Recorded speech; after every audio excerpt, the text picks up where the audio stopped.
Ah, welcome to another week and another edition of 21st Century Rocker Mom podcast. And I'm excited to be back with you for another week. It's just me today. I feel like this is, have you seen the Teen Titans movie? And I have, obviously, because I have kids.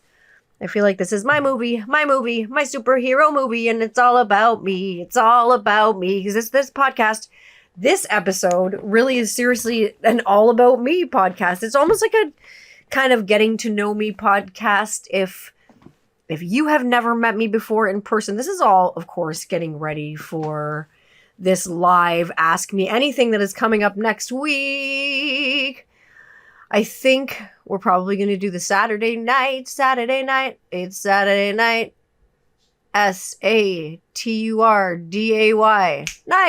So I think, yeah, we're going to do that. So I thought about that some people that might just be like tuning into this podcast or, you know, just getting into my Instagram. I've got like a lot of new followers and there's a lot of new folks around and there's a lot of new listeners. So I'm like, if you've never met me before, let me introduce myself. If you haven't caught wind of any of my personality on any of my social media, maybe you'll, or any of my other podcasts, or maybe you haven't listened to any of them. So I don't know. So this is like literally like starting from square one. Just let's start at the very beginning. That's a very fine place to start, as my friend Julie Andrews would say. And if you don't ask, I can't tell. So remember that for the Ask Me Anything. So we're going to start with just, basic stuff. It's like I'm going on a date with all of you. This is weird. But I am 38 years old. I'm going to be 39 in January. Obviously, my name is Tanya. Willoughby Wallaby Wanya. An elephant sat on Tanya's chest. I have asthma, so there you go. A fun fact, and the reason behind most of my amazing emphysema coughs on the podcast. Some of them which I don't even fucking edit out because I am acutely aware of the fact that I have psychotic allergies and asthma, and it's not that I'm proud of it. I'm not going to hide it. It sucks not to be able to breathe and whatever. So back to being 39 in January. I'm excited for that. So that means obviously that I'm an Aquarius because of when my birthday is in January. That means I'm a sun sign. That is, my sun sign is Aquarius. And my moon sign is in Gemini, which is like the twins, which actually explains a lot. That's astrology is one of those. I'm a huge science believer, as anyone. If you follow me on social media, you know that I believe in science, and vaccines save lives, and we'll get to that later. But astrology is something that a lot of people call a pseudoscience. I really think astrology is really interesting, whether you think it's true or not, whether you think you're compatible with a sign or not. I think it's neat. So astrology for me is cool. So yeah, my sun sign is Aquarius. My moon sign is Gemini. For those of you that like the astrology and the astrological world, that's for you. So, that's my sign. So we'll see if we're compatible. So I usually I'm joined by my life partner who is a Scorpio, which is great. So if you're a Scorpio, you know what you're like and you know that you are wonderful. So that's really good. So I'm going to start kind of from the beginning here. I got some questions, and I don't know if you remember the show Inside the Actors Studio, and it was hosted by James Lipton, and it featured James Lipton kind of interviewing famous actors about their careers, and it concluded with the same list of questions at the end. He'd ask all the actors and actresses the same questions, and the questionnaire concept was originated by the French. There was a French TV personality named Bernard Pivot, and he had a show called Apostrophe, and it was kind of modeled after something called a Proust questionnaire, and he'd ask his guests these questions as well. So there are 10 questions, and these are the questions that James Lipton asked, and I actually just printed them out, and I didn't even look at them. So I'm just going to go for it and let you know my raw answers right now. Because this is one that I can't really do research for. It's like asking me a question. I'm interviewing me, so here we go. What is your favorite word? It's probably no, because I say it so often. Like, but it's also probably yes too, because that's another word that I say a lot. Like I probably say yes more than I say no. There's like, when kids are around, there's like a lot of like no's, like, no, don't grab that. No, there's a knife on the counter. We're like cutting an apple. No, don't reach for that. No, don't get in the bathtub by yourself. You're 3 years old. You need help. My eldest is, almost 7. It's like, you can get into the shower and all that stuff by yourself. But like, when your child is 3, no, don't get into a tub of water by yourself, please. It's just, but yes is probably my favorite word, to be perfectly honest, because I think I say it the most often. I'm just kind of a yes man, I guess. Like I'll try anything, I'll try anything once. I try to be flexible, and I try to do the yes man thing, because I love that movie Yes Man with Jim Carrey, when he was saying like, no, no, no, no, no, no, no to everything. And he wouldn't try anything, and he was being reluctant and kind of a stick in the mud. His life didn't really go anywhere. So I find like yes for me is an important word, because it's an important word for me because it helped me grow and get out of my comfort zone of perhaps saying like no to something like getting on an airplane or something, for instance, like that. Not that I've gotten on an airplane lately, because fuck no, thank you. I am on the won't fly list. What is your least favorite word is the second question that he would ask. And I can honestly give you this one, like truly and honestly, I do not like the word hate, because I think it's really strong, but people throw it around like it's not. So definitely my least favorite word like on the planet is hate, because saying like you hate someone, like that is strong. I can say literally probably like on this planet, like there are probably 2 people that I actually downright like hate, that I think are just horrible scum of the earth, literally evil people. But other than that, like hate doesn't really have a place like in my life. Like doesn't have I always say like hate has no place in this house. I don't have one of those signs on my lawn, because I think it's a lot of plastic to use one time only. So I do not like doing that. But definitely the word hate is one that I'm not fond of, because I just don't think hate really has a place. So that is my least favorite word. What turns you on? What turns me on?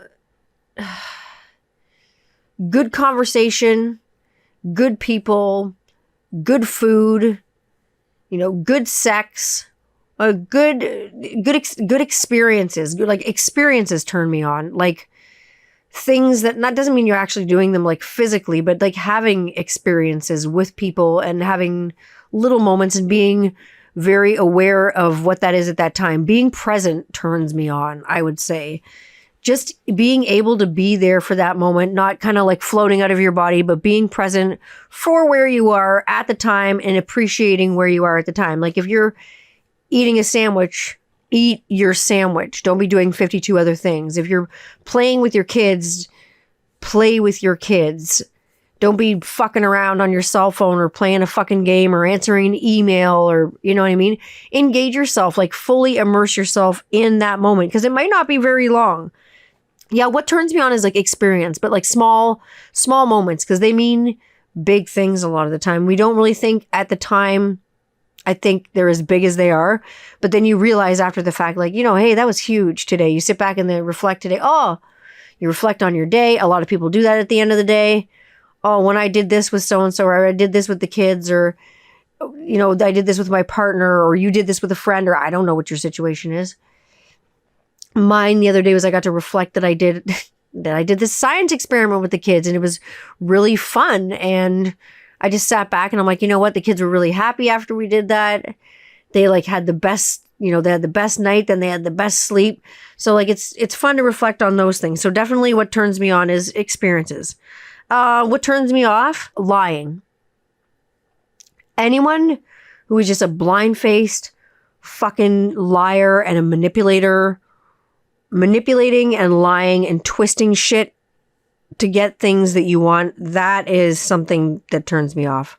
I don't like that. People that don't keep promises, that turns me off. Like, you have to realize I'm with Like, my partner is someone who would like chase you down the street if he owed you $5 to like let you know. So like definitely like lying and being dishonest is a huge like turn off. I love honesty and just, I'm a bit of a truth seeker, my own self. So, you know, Nancy drew it up. I'm having this delicious mushroom horchata with some almond coffee creamer that's like vanilla it's from the New Age. It's this company out of St. Thomas, and they ship their products here if you can't go there or whatever.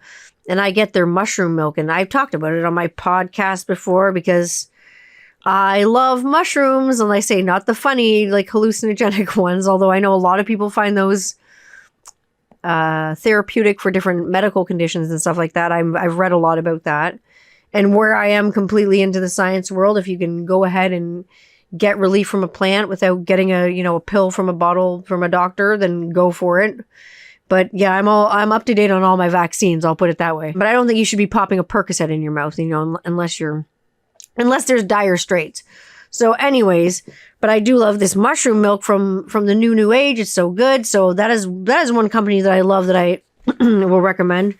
There's another turn on. Mushrooms. I love mushrooms. The question 5 that he would always ask is that, what sound or noise do you love? And this sounds like cliche, but like I love this sound of my kids like laughing so hard that they can't control themselves, or like honestly really not just my kids, anyone like laughing so hard like that they can hardly breathe, and that they're like ready to like double over and like wet themselves. Someone who's just like laughing so hard at something. It doesn't even matter if I get the joke, but seeing someone and hearing someone in that moment of joy and hearing their laugh, even if it's like the silliest laugh ever, that probably makes it like better, because then that makes you want to laugh along with them because their laugh's fun. Like, and then they're so stuck in that moment of joy that it kind of makes you want to join in too. So definitely I love the sound of laughter. What sound or noise do you hate? I really don't like fireworks, like from far away. Like I love seeing them if I'm going to a fireworks display or something like that. If we're like Disney World and we're nice and far away and they're doing the beautiful like cascade of fireworks. But if like Jimmy Crack Corn is like fucking lighting off fireworks in his fucking backyard on a regular night, like last night, for instance, which was a Saturday night, it was just like a regular night in September. Oh, what a night. And I was fucking sitting on the couch. And then I thought someone was shooting at the motherfucking house, lighting off fireworks. What a night. Like they scare the shit out of me. For some reason, I have major hearing problems because of, let's just say, heavy metal and being too cool to wear earplugs. So I can hear really low ends of things and really high ends of things a lot of the time. But a lot of the stuff in the middle is like super garbled, and I'll feel vibrations of sounds a lot of the time.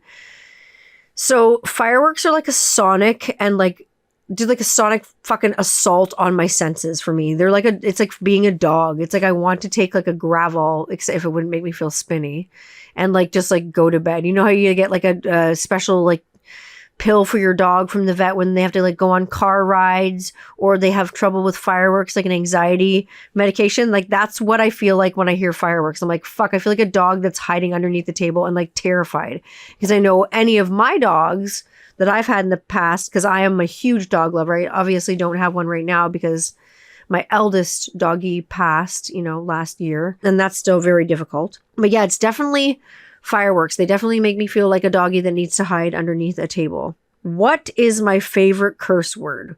Well, honestly, when I am not around my kids and it's just like podcast time, there's no kids within earshot. What isn't my favorite curse word? But honestly, like really, I just use curse words as an extension of vocabulary rather. I don't use them because I can't find a more intelligent word. Everyone's like, oh, you drop a lot of F-bombs on your podcast. I fucking know. Thank you very much. I was a pirate in another life. Walk the fucking plank. I don't care. I don't really find a lot of like, to my kids, if I heard them say, the F word, or like they heard them say shit or something like that, I would consider it a curse word and say, hey, we don't say those words. Like, I mean, they wouldn't say it in school, They don't hear me say it, obviously, because it's not appropriate. You don't say that kind of shit around your kids. Obviously, this is not a fucking podcast for children. Send your kids out of the room. If you already haven't, what the fuck is wrong with you? Seriously, this podcast is not for children. I would literally not recommend listening to this unless you're over 18. I really wouldn't. That's why I've got it on explicit content. It's the way that it is, because there is a lot of favorite curse words, and they're just words I use to express myself. They're fun. It's great. But I mean, as long as the kids aren't around, no harm, no foul. But yes, there are better words I could use, but maybe I just don't want to. What profession other than your own would you like to attempt? So, if I wasn't doing like voiceover work right now and narration and doing obviously the podcast and music and stuff, I would like to attempt forensic pathology, because that has always been like a fascination for me since I was a child. I love forensics. I love science. I love pathology. I love oral pathology, because obviously I did a stint in dentistry for quite a long time, like, you know, like 15 years, a long time as a dental assistant and like an OR assistant, and putting patients to sleep in the dental office that were too scared to kind of have their dentistry done under regular circumstances. I don't blame them. That shit ain't fun. Fucking put my ass out at the dentist too. Don't tell my kids that, because then they're going to get, you know, negativity with the dentist. That's my one thing. If you are afraid of something, don't fucking tell your kids that you're afraid of it, like flying on an airplane. Don't show them. Get your doctor to give you something that will calm your ass down, and don't pass that, like, anxiety onto your kids. Just be like, yeah, mom's cool with flying. Everything's good. Or, you know, if you're really afraid of the dentist, don't fucking take your kids with them, like with you, unless you have to, and let them watch you squirm in the chair. Go get the gas, get something under your tongue, get the dentist to give you something to calm you down. Go to a dentist that specializes in nervous patients, and, you know, get her done. But don't go ahead and pass that anxiety on, for sure. So, like, what profession would I want other than that? Because I've done dentistry, and I like, you know, I like the human body. I like anatomy. So definitely funeral service. I think I would go back into forensic pathology, or just to be a mortician. Like, I know, say just to be a mortician, it takes a lot of schooling, and especially with things like restorative arts and things like that. That was my kind of like original career path before like the dentistry thing came into light. And I've always loved to talk, so I think I kind of knew that was going to be my job for the rest of my life. Because if anyone could win an award for talking, like I say, it would be yours truly. And fuck, I have. So yeah, I definitely, if I was going to switch professions, and if I had like, God, a million more years on my hands to go to school, sure, I would definitely go to like mortuary school and do mortuary science. I don't know if I'd get into the funeral director side of it. Dealing with families, I think, is really hard, and the loss and the grief and seeing people that are like so much in pain is really, really hard for me, because I feel like I carry a lot of that with me. I feel very empathic when it comes to that sort of thing, and I feel like I would take a lot of that grief home with me. I feel like if you have the ability, and who knows if I do, to disconnect yourself with the person who has passed away and just view them as remains, and kind of review it as, you got a job and you got to make this person look good for their family, or, you know, make this good for their family, and you focus on that. I think that's kind of the most important piece you can take away from like mortuary sciences. And that's why I would kind of want to work on more of the science, the reconstruction, and the restorative, like I say, restorative side of it, and working with the remains, rather than like dealing with really grief-stricken families, because that hurts. It's really hard. Really, really hard. What profession would you not like to do? Oh, God. Dentistry. Honestly, fuck no. I just no. I did it for so long, and it's not like it's a bad profession. It's not like it's not like I had like bad people or like a bad experience or anything like that at all. Like, most of my experiences were good. I worked for a few crazies. Like, I worked for one guy that was just like off the fucking wall, and he was like a pediatric dentist too. He was fucking nuts. He was horrible the way he treated kids. He was just, he was a nightmare. I didn't work there very long because I literally couldn't handle it. I'm like, I don't think this is the way kids are supposed to be treated when they go to the dentist. And then I ended up working for a dentist who did work with kids and specialized with kids who were nervous. And I saw how you did it the right way. So that was, it was a big duality. And it was a huge, like one of those aha moments that Oprah Winfrey always talks about, where she says she has like an aha moment, where like a light bulb moment where it turns on in your head. I'm like, something's wrong. It was more like a red flag moment when I worked for the one pediatric dentist, but I was so young and I didn't know that this wasn't supposed to happen. He gave me this book about pediatric dentistry that was written by this very revered doctor, like at the time. And he believed in all these practices. And I thought this was like the gospel. I had just gotten out of like dental assisting. This person was respected. A lot of patients, went to him. A lot of dentists referred to him. So I was like, this guy's great, but he was not so great as it turns out. So I would not like to do dentistry. So because no thanks. Because even right now with the regulations, like going to the dentist, I have friends that are, dentists and still in the dental profession, and they're wearing like space suits to work. Like I don't think you're going to catch anything if you go to the dentist. I'm just going to put it that way. They're pretty clean, but definitely flash your Vax pass. I don't go anywhere really. Like I get my groceries delivered and everything else that's like really essential, you can curbside. So I haven't had to like flash my Vax pass or anything yet.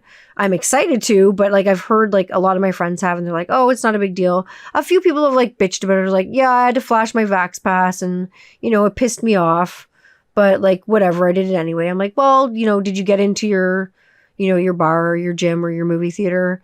And then a lot of people told me that they flashed their Vax pass and, they went to see a movie or something, or they went to a restaurant and they felt safer and kind of more confident and better. And they felt like they could relax a little bit more being around people that were more vaccinated, I guess was the term that people are using, like, or being around people that are vaccinated. So that is something that's kind of crazy. There's another profession I would not like to do.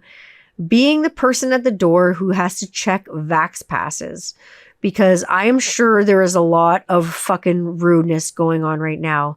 All I'm going to say is, if someone wants to check your Vax pass, and if you have one, just like whip it out, man. Pretty soon it's going to be on your cell phone. Whip it out, show your Vax pass, do your thing, get on with your day. Don't give this person a hard time. It was not their idea. It's probably not their idea of a good time either. So just whip it out, man. Your Vax pass, that is, and show it. Question 10. What do we here go? We got, if heaven exists, what would God... What? If heaven exists, what would you like to hear God say when you arrive at the pearly gates? I don't know, like welcome? I believe in so many, like I believe in, and I validate all like religions and cultures. So it's more like the gods and many pearly gates in different places. So that one's a tough one for me because really I'm a Buddhist. So my belief system is something a little different, as I'm sure everybody else's, everyone's belief system is completely different. But if heaven exists or somewhere like that, and an afterlife exists when I arrive, hopefully there, it will be a welcome. And, that's what I hope. Welcome and just, ease right in there, So we're going to get to all about more things. Those are the questions that James Lipton does, and they're a good jumping off point. So obviously those are some fun, easy questions and all about me. So obviously you learned a little bit about what I do in there. My job primarily is stay at home mom. That's what I do mostly full time.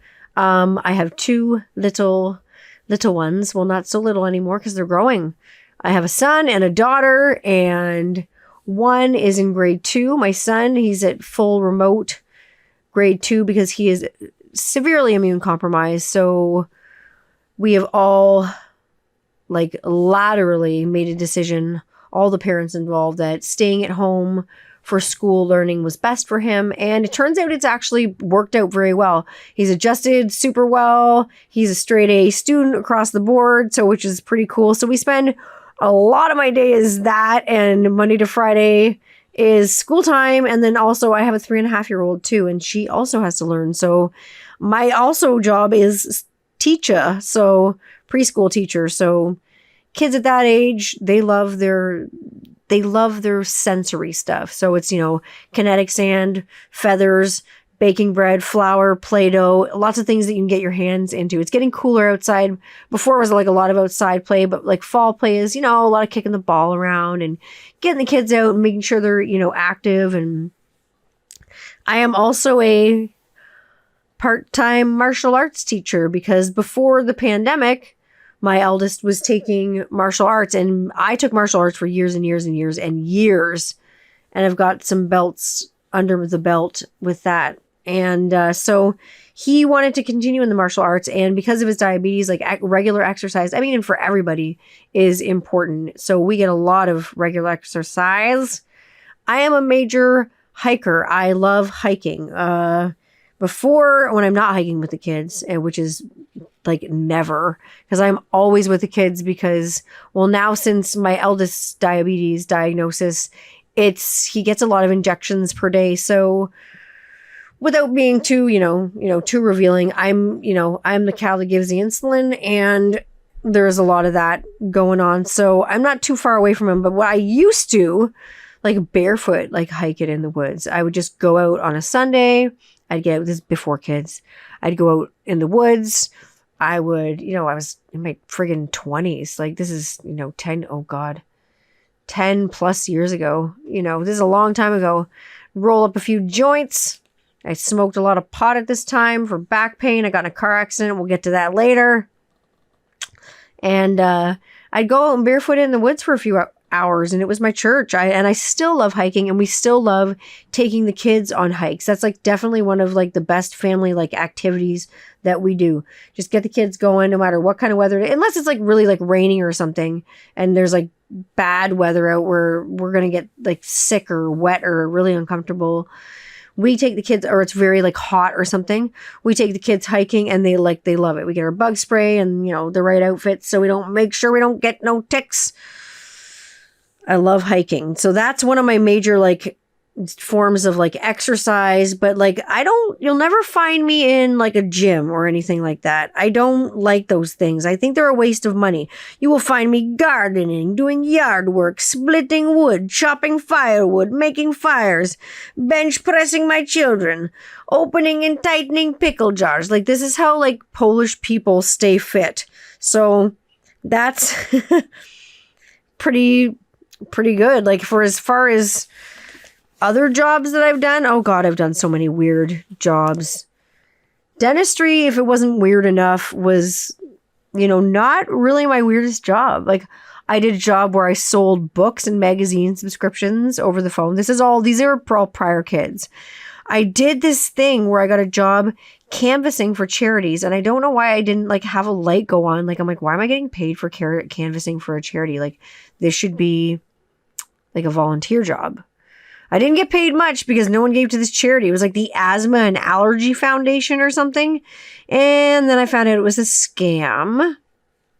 As a young kid, I went to work with my dad a lot, like doing like hardwood floors and construction. So I am a handy pandy around the house. I'm able to do a lot of things and fix a lot of things. And, I can hang a door. I can change a tire. I can... all those things. I think no matter who you are, you got to know how to do that stuff. Like, put a picture up on your wall, fix, be able to fix a short and a fuse, or, if a fuse, a breaker trips or something in your house. I think you got to be able to know how to do that. Change the oil in your car. Like, just know how to do these basic human things so you can function on your own. But I've done some weird things. I tarred driveways for a summer. I would like spray tar people's driveways and fill in like potholes with like potash and stuff and tar. Splitting wood, that was a job for me. Yeah, I definitely did that. I did cleaning houses. I definitely did like a Molly maid type thing. Not like working for a Molly maid, but like working like for like European cleaning ladies and cleaning houses. That was eye-opening to see how some people live and just like don't give a fuck and what they will leave like for the maid. It's like, wow, if I was gonna have someone to come in to clean my house, and like years ago, like before the pandemic, like I did, but it was like to give like an extra clean. Like I already cleaned it myself, but I'm like, oh, can you do kitchens and bathrooms or something just on a, you know, a bi-weekly basis to just give it a really deep clean, because I may not have time to do that with the kids and everything. So like, but this was like, yikes. Yeah. So the state, some people will leave their houses in because they know someone's just going to clean it up. It's fucking disgusting. And it really like says a lot about that person's character. Like, you just don't give a fuck. I'm talking like pepperoni wrappers, half-eaten stuff like behind chairs, just like pick up my garbage. Like, at least put your garbage in the garbage. Leave a mess, leave crumbs on the floor. You're going to vacuum. Leave a mess on the kitchen floor. You're going to mop. You know, but don't leave wet towels on the floor. Don't leave like food out. Like, don't be yucky, man. That's like just shitty. Like, your dog is going to get into that and get sick. Not cool.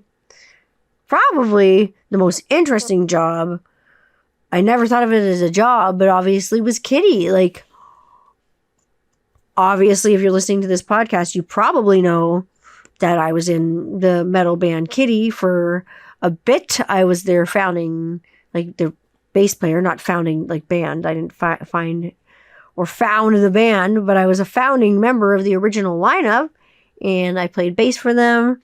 I played on Spit, and we did some touring together, and that honestly was probably the most interesting job I ever had, but I never really thought of it as a job. But obviously I do now at this age, because we were working. We were literally working our butts off. But like, my job now is primarily momming, but it's a giant and like joyful part of my life, and all like, out of all the things and all the jobs I've ever had and all the things I've ever had a hand in creating, I think my kids are my most proud creation. They're wonderful little humans that are adapting to this world in such a way that is astonishing to me. It's amazing. So it's pretty cool. My eldest, like I say, is type 1 diabetic. He got diagnosed last year in 2020 around June. And so that it's been tough. Mostly, like, it's amazing to see how strong he is, like getting all the needles and testing and getting a blood glucose monitor like put on him. It's like a staple looking thing, so we can like see his glucose all the time to make sure he's not getting into a low situation. I'm a homeschooler as well. Like I say, he's a distance ed. So he does distance education. So he gets his education through school, but I don't know 100% if it's enough. And so, of course, we continue the studies at home. So I'm also a homeschooler. So I subscribe to like the Waldorf sort of, and Montessori and that sort of philosophy. So we get a lot of the extra books and a lot of the extra work, and the kids, like, they love it. We do it at home, and it's extra STEM, like experiments, like science things. And I find it's great for them. They love it. A lot of them we can do outside. There's lots of experimenting. And I think it's like a big way for them to use their imagination. I'm big on that. So being like, I say I'm a homeschooler as well. So I dip from a lot of those places, like especially like Rudolf Steiner, because he is doing the distance ed. I think we do need to beef up things at home, because I don't know what 100% education everyone's going to get. Yeah, he's a straight A student, but let's just keep that up. So what else do I do for work? I do like voiceover, but I also do voices. I do voices of all kinds of things. So voiceover is going to obviously start picking up, which is awesome. So hopefully I'm doing some classes. So hopefully I'll be able to do more like cartoons and stuff like that, because those are the most like fun things I love to do. I love to do the narration of different films and documentaries, and I love that stuff. But don't get me wrong, I love doing voices and just being silly, bringing that silliness to work. Obviously being able to work at home and out of a home studio makes it a lot easier and safer and able to, kind of mitigate risk, especially for the eldest being so immune compromised. I am a ukulele teacher as well, although I haven't taught in years.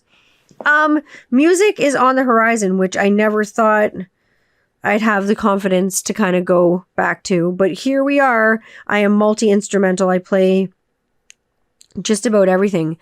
Guitar, bass, piano, accordion, harmonica, trumpet, trombone, French horn. Oh my God. Ukulele, mandolin, banjo, banjolele. I'm not a good drummer, but I can keep time. I slap the bass. Like, that's my main instrument, is like my bass. But I'm a major piano player. Like, I'm a pianist. I love to sit down on the piano. That's how I compose primarily. I am a self-proclaimed like audiophile and absolute music fucking junkie. I love music. I love mostly music from my parents' era, because that's what I grew up on. I grew up on like Heart and the Beatles and Frank Zappa and, oh God, the Beach Boys and kind of like the Wall of Sound. I grew up with, my mom's influence was, the disco stuff, the Bee Gees, kind of like some of those softer things. But like, I really got a lot of my music like from my dad, because my dad has like I have it now, has this insane record collection of all the vinyl. And this is what I grew up listening to. And I just, I love it. I love music from that era. Like I say, when I say like I was obsessed with like the Beach Boys, I love Heart, I love Leonard Skinner, I love the Eagles, I love recent bands too, but I'm a huge Grateful Dead fan. Anyone who listens to the podcast knows that I love the Grateful Dead. More recently, like I love Jenny Lewis and Rilo Kiley and Jenny and Johnny. Of course, I've been listening to like tons of that. I still love my like Riot Girl bands like from the 90s, like Hole and Babes in Toyland and Fluffy and Veruca Salt. And I love that female energy and that sort of, thing. I love those bands, but I'm a big fan of the Wall of Sound and really building music and building layers on top of things. I think, especially with the music that I'm making now, I think you would probably be very surprised. I was asked recently about the music I'm making now, and it's like, oh, is it anything like you made in Kitty? I'm like, no. It is 100, like, not at all. If I wanted to make music that like I was making in Kitty, I would have to hire a producer to kind of give me more of an edge now, because the music I am writing now is, maybe the lyrics are edgy. It's not sounding as edgy, but it's making me happy, like I say. But like being multi-instrumental, I do like to build that wall of sound and make those pocket symphonies. I'm very into like one song, like a one-off, like one song, that's it. Even not an A-side and a B-side, just releasing singles on that basis. I think that's really cool. A lot of people have come at me with that concept. I think it's super, super cool. I get asked about my favorite places a lot. My favorite places, I enjoy water. So I used to enjoy going to my cottage as a kid. We don't have the cottage anymore. Before the pandemic, obviously, we went to a cottage that we have up north, but we haven't been there since the pandemic. It's in Tobermory, and it's long, and it's a long trip, especially with diabetes going on. It's been hard. We haven't been able to travel and stuff like that, because I do love traveling. My favorite place, though, to go definitely is Disney World. I love Disney World. Number one, yeah, there's a lot of water. It's in Florida. There's a lot of alligators. But I love it there. Those are the places that I love the most. Places that I can kind of spend with my family and make a memory. And places kind of where things are taken care of and you don't have to worry about too much. The cottage and Disney World are literally those places. Disney World, you have to worry about crowds. The cottage, not so much. You don't see anyone for, I think the closest neighbor is like 2 miles away or something. It's dead as a doornail up there, but that's the way that sometimes you got to have it. It's tranquil and beautiful and quiet. What other things do I love? I don't know. I love science. I love science, but I also, don't get me wrong, I love my new age stuff. Like I love my crystals and I love me some pseudoscience. Do I think it's a real science? Do I think crystals are going to cure me from COVID? No. I wear crystals and I love crystals because I love them. I think they're beautiful. Those are those kind of pseudosciences that I love. And like I say, I love horoscopes because I think it's fun. It's a fun pseudoscience. It's fun to read your horoscope.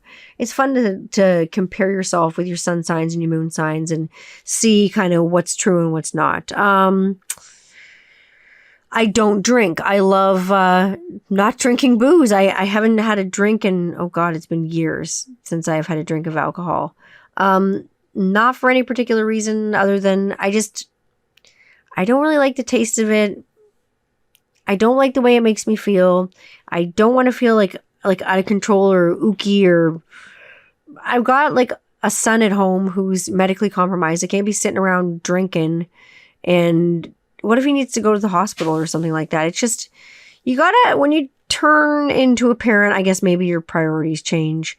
For me, I just don't think that drinking for me works. It might work for other people. Like Rob does not drink either. We're a dry house. And I hope that will kind of like translate onto our kids, especially our eldest with the diabetes, because alcohol and diabetes do not fucking mix. It can really fuck with your blood sugar and you can have a real hard time with it. So just hopefully we're trying to lead by example with this kind of thing. And you know, I don't want to be that parent that's cracking a beer in front of my kids. I just don't. I don't want to judge that parent at all. Because, you know, if you need that glass of wine and you need that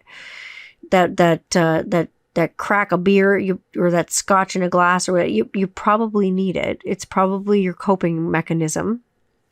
And who am I to hate on that? But it's not for me. It's not my jam.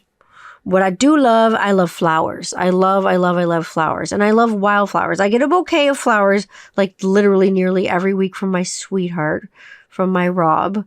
He gets me a bouquet of flowers. It comes to the door like literally every single week. It's beautiful and it's wonderful. I don't expect it because even though it comes to the door every week, I don't expect it because it's just lovely. But I love wildflowers. My favorite flower since I've been just a tiny one has been a daisy. I love daisies. I picked them growing up. I have beautiful memories of them. I remember bringing them to my grandmother, like my Oma, bringing her big bunches of wildflowers of daisies and lilacs and probably goldenrod, probably by accident, making her sneeze and bothering her asthma. I am an asthmatic, obviously. You can hear it in my cough and by the way I talk. Yeah, I'm definitely asthmatic. I have been. It gets worse with like sports and like things that will induce it. It's obviously more of like an aggravated asthma. If I get a cold, it gets worse. My son's got the same thing. Anytime it's like he gets anything respiratory, we're in the hospital. It's ridiculous. Oh, it's and also because of the diabetes. I am seriously going to start a band of moms that have diabetic children. We're going to call ourselves the Lancettes. We're going to be amazing. No, I'm just kidding. But that would be good. Little do you know that I have been hit by a truck. This is one reason that I don't drink. Because I mean, drinking the next day makes you feel like you got hit by a truck. But one time I actually did get hit by a truck when I was in my early 20s.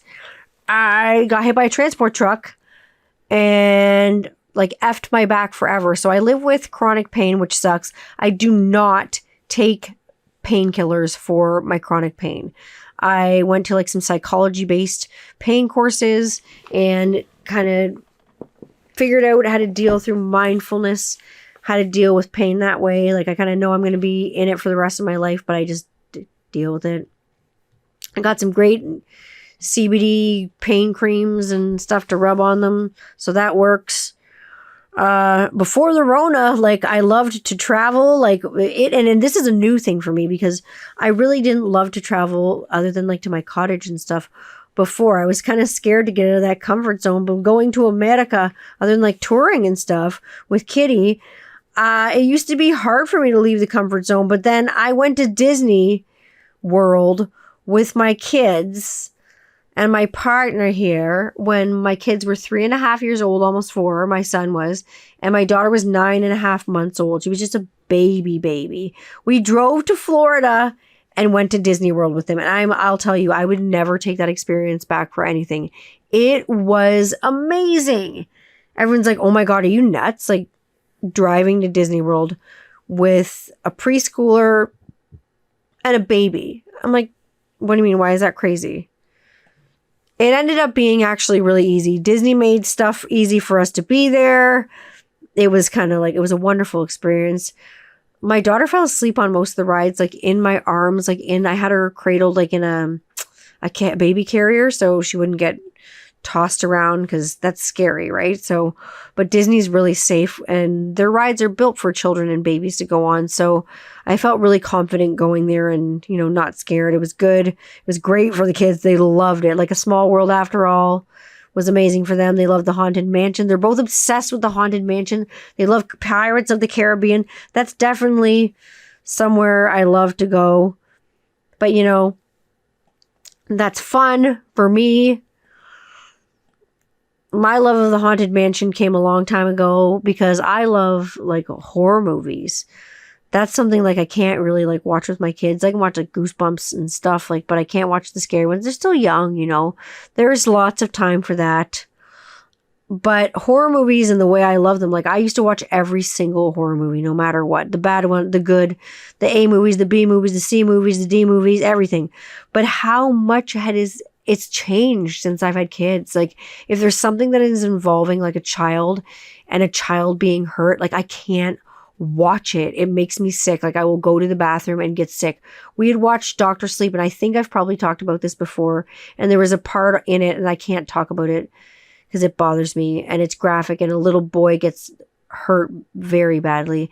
And I had to honestly stop the movie and I went and I got sick to my stomach. I just couldn't do it. Like being a parent, it fucking changes you, man. And unless you've had kids, I don't know, or had that, or nieces or nephews or a small child in your life and you see that, like it fucking bothers you. It bothers me.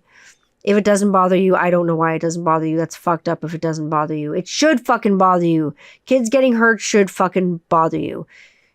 Fuck. Ugh. Oh my God, that makes me so sick. But anyways, on to the fact, but like why now? Like why do I podcast? Why did I podcast? Why did I decide to do this a million episodes in now? We're in the 30s now, dirty 30s. I needed something obviously as an outlet where the kids were outside or the kids were playing and doing something else or the kids were in bed with not an earshot. Like I'm in a soundproof studio, which is awesome. I needed something else like for me. To be me, not just mom 100% of the time. Because I've been writing music, for films and TV. And I got, obviously, like I say, I want that VO work to translate onto cartoons and stuff. But I wanted to podcast and talk to people and have fun with people. I love to talk, obviously. And just talk to people that I think are interesting. It doesn't matter if they're, famous and have 1 million followers in the world. These are just people that I can have a good conversation with. And I think starting a conversation is a good idea, no matter what your belief system is, or if you get along or not, or if you see eye to eye on an issue, having the conversation, that's the most important thing. Most of you know I am all about that bass.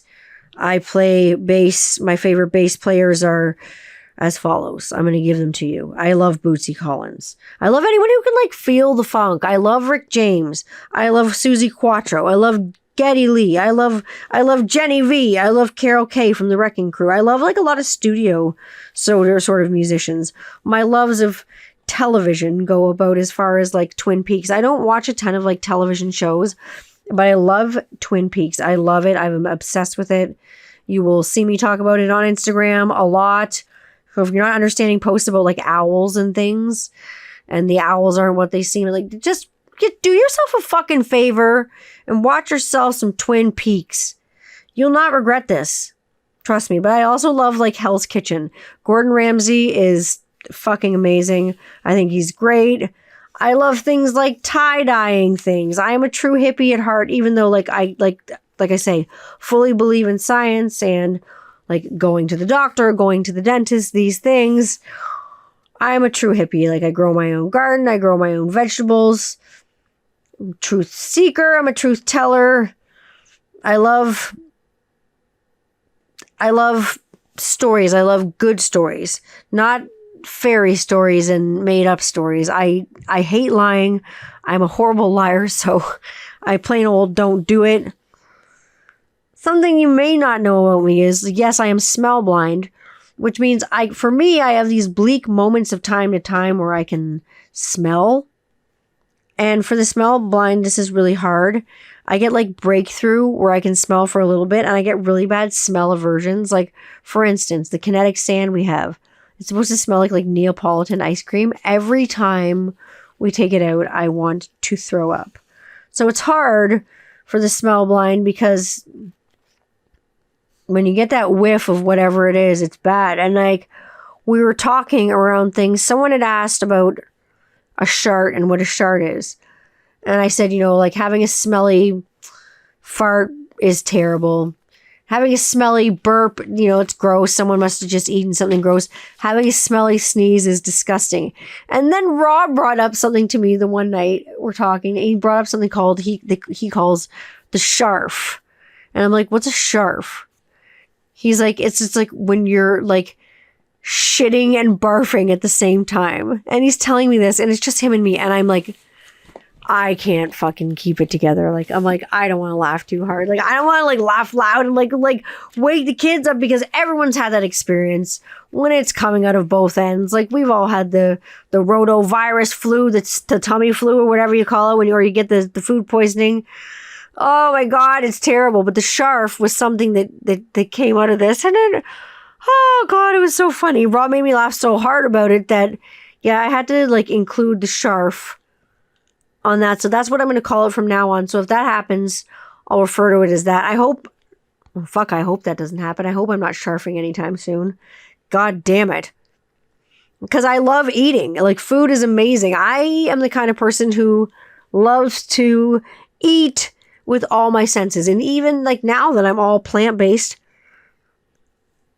I have eaten some glorious plant-based and not plant-based meals in my life.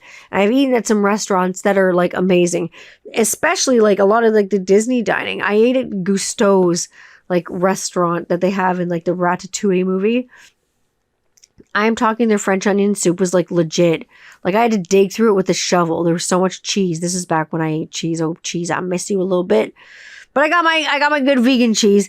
Like, some of the stuff I have eaten. I believe in food and that it should be eaten with all of your senses. Like ears, eyes, nose, mouth. See it, smell it, hear it sizzling as it comes out of the kitchen. Like, everything. Tasting is just one part of it. Food is a very important in my life. Food is definitely important. Another F that is important in my life is fear.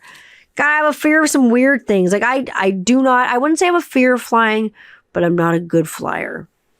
Guns and violence. I don't like guns. I don't like violence. That's definitely like a fear. Those things scare the shit out of me.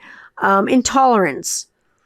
I'm not good with intolerance and people not tolerating people for just like something very small, like, their culture or their ethnicity or their race or whatever. I'm not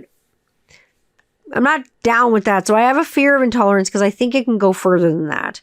Intolerance can turn into something else. And then finally, I am a total wiener, like when it comes to like spiders and things like that, because as a kid, I had no fear of spiders and things like that. But then I had this incident with a wolf spider on my arm where I was like, hey, Dad, look at this spider I had on my arm.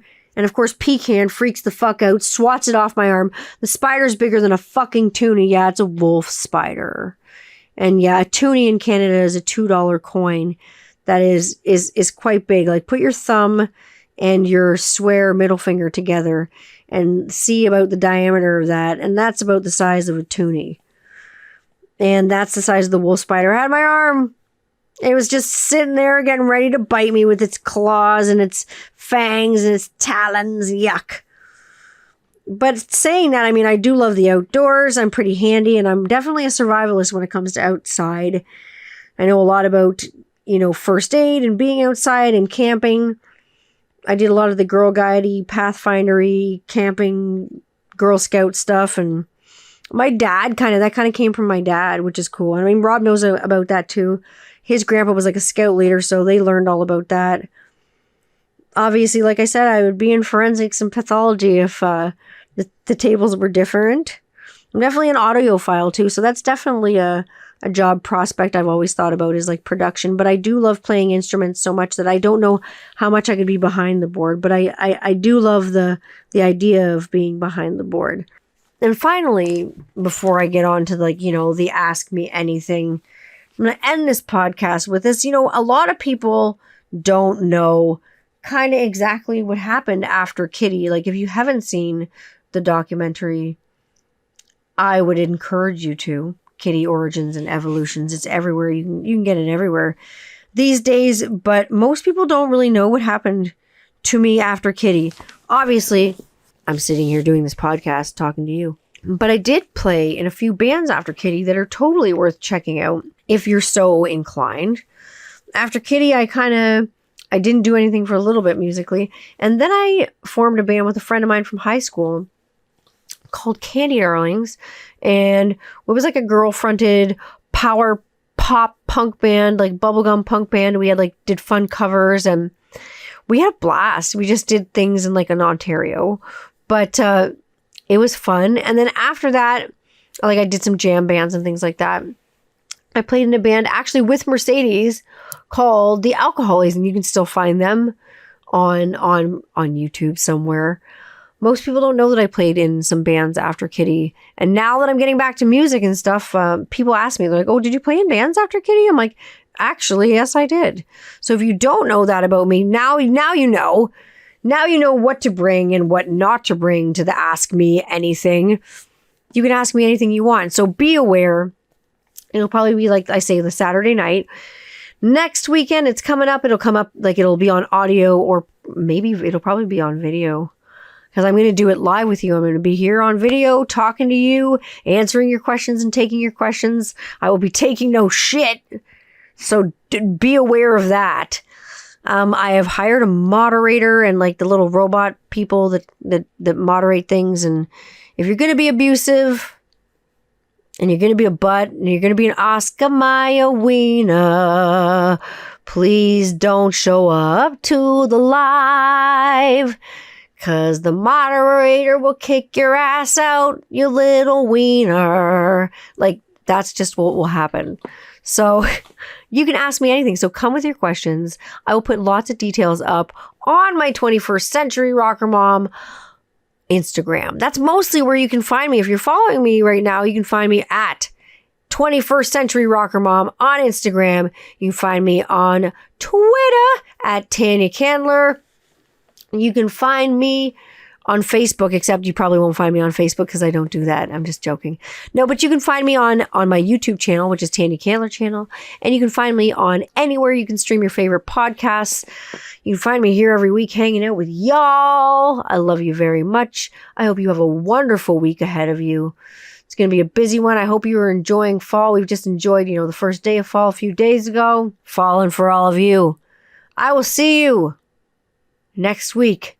Bring your questions. I really want you to think hard. I'll be putting some things up on my Instagram this week to get the wheels turning. But come into the chat with your questions. And I'd love to answer them with you. Seriously, no holds barred. Bring it. I want to hear your questions. So if you've got anything, bring them. If you're too embarrassed to kind of bring it into the chat, or if you don't want to be identified as someone in the chat, DM me the question and I will not use your name respectfully, as obviously that's how you want to be respected. And that's how we'll do that. But your question at least will get answered. All right. I love you all and I will see y'all next week, but I'll see y'all live. I'll see y'all on the camera. Mwah! It was lovely to be with you. Enjoy your week.